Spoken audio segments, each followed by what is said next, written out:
Minsan may mga nagpapalapatan bagay, hindi ako umundan. Masipag naman ako. Ako naman ay nagtatrabaho. Kung minsan ginagawa ko pang aral ng gabi. Kung minsan ay nagtatanong ko rin, magsisipag ka ba? May inaapakan ka ba ako? Well, maaaring bahagi yun ang maging pagkakaroon ng ating pag-ibig. Pero una ko makita natin natin, kakayon mo yung pag-ibig natin ngayon, mula ko sa unang pagbasa sa aklat ni Propeta Siram, sa ikalawang pagbasa mula ko sa sulat ni San Pablo sa mga taga-Korinto, at sa Ebanghelyo natin mula sa Lucas, na maaaring maging gabay sa atin para tayo ay umunlad.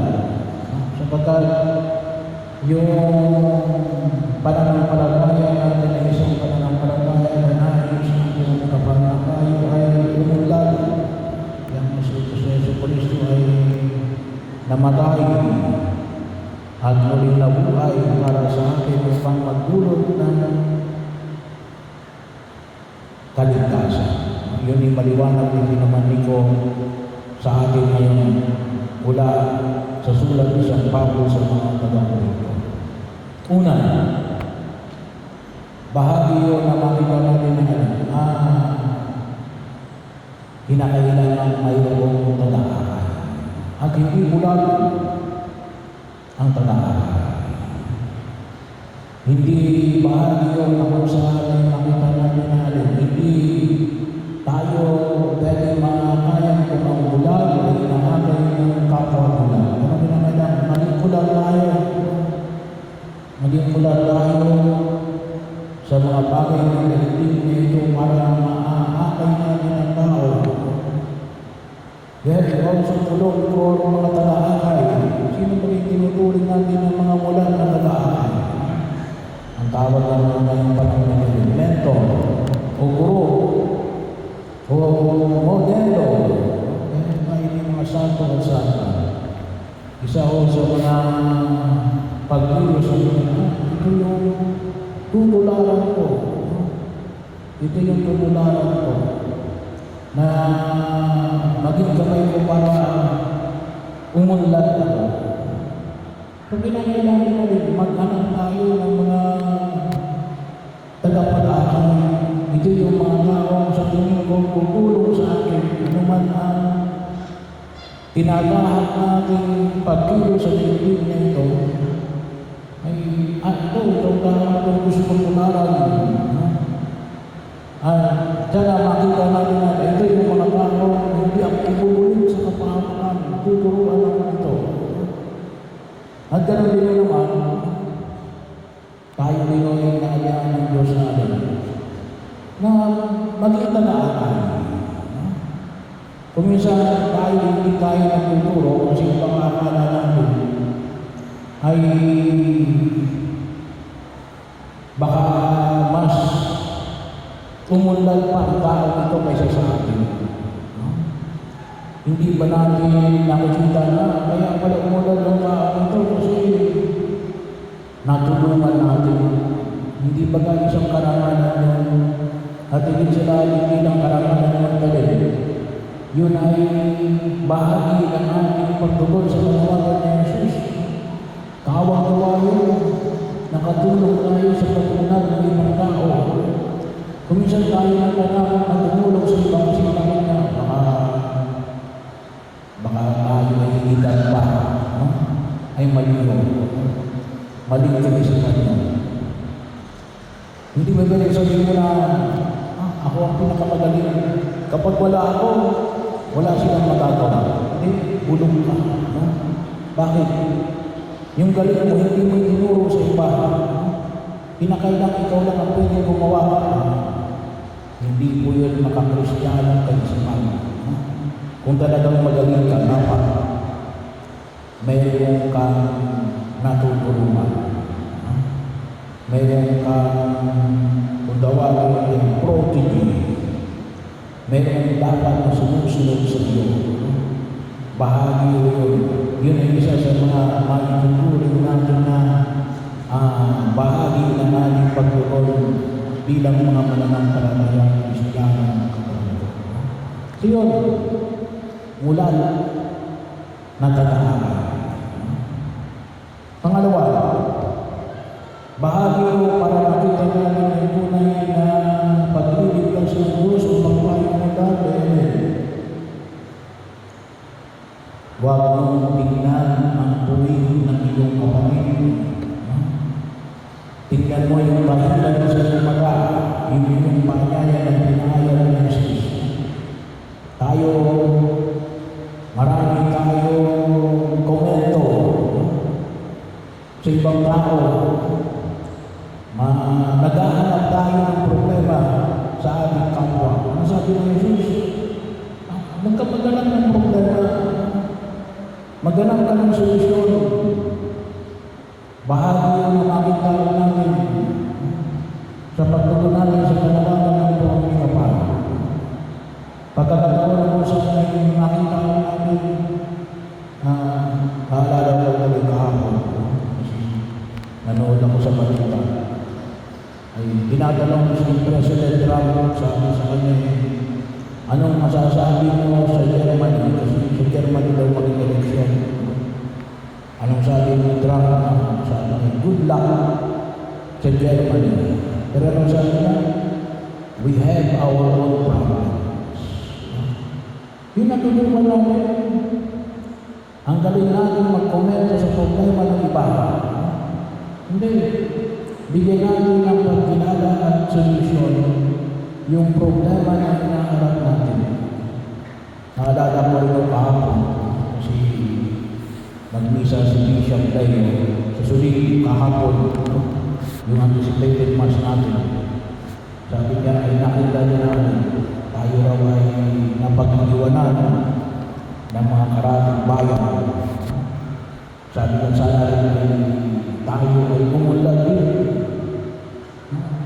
Isa sa natanong wala pa ng tayong hospital. Pero mahal yun. Pagkakataon ng mga tao natin, tingnan natin yung magagawa natin. Tingnan natin yung kahilan sa ating mga mata. Isang bahagi na hindi namin pagnilayan kung ano yung mga bahagi na makikita natin para sa ikabubuti mismo natin. Maghanap tayo ng solusyon. Wag ang problema. Pangatlo, panahon na pinahayag ng Jesus tungkol sa mabuting puno na namumuna na mabuti. Bahagi yun na kung saan nakita natin, saan natin pinakailangan nakita natin na namumunga tayo ng mabuti. Bakit? Mabuting puno tayo. At yun ay nakasalalay yung sinasaan na makita natin tayo mabuting puno. Higit sa lahat sa atin. Sa biyaya ay pinagkakaloob ng Diyos. Lalong-lalo sa mula sa biyaya ng binyag. At yung pagting kumibinyag tayo, ngayon mag-request ka ngayong gabi. Pero bahal nyo yun, napakahalaga yung biyaya na ibinibigay ng binyag. Kahapon ay nagtok din ako sa mga ladies na sa Lord Communion sa Vicaryado ng Santiago. At yung tema ay ang mga Israelita bilang mga pinigrino ng bayan ng Diyos. Kasi bahagi yun na marami tayong natutunan sa mga Israelita kasi yun ang ating lumang lipat. Ano yun? Yung paglalakbay. Paglalakbay mula saan? Mula sa isang bayan na itinuturing natin mga alipin.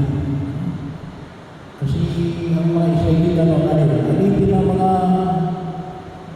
mga Egyptio, ng mga Egyptians. Pero tinawag sila ng Diyos sa lupang pangako na makita natin mula sa pag-aalipin bilang sa isang bayan na ikinukulit natin na bayan ng Diyos.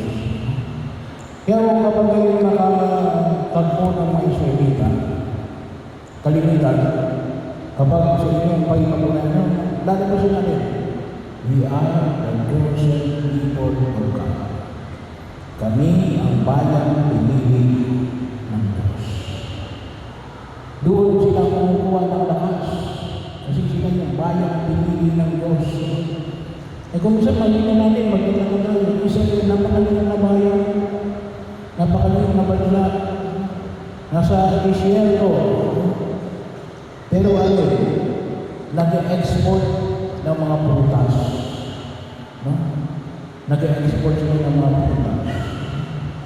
So, saan nagdadali? Kami ay bayan ng Diyos. Kami ay mabubuti. Tayo, huwag namin kalimutan sa biyaya ng dunya. Tayo ay pinili ng kabahagi ng bayan ng Diyos sa oras na tayo binilikan.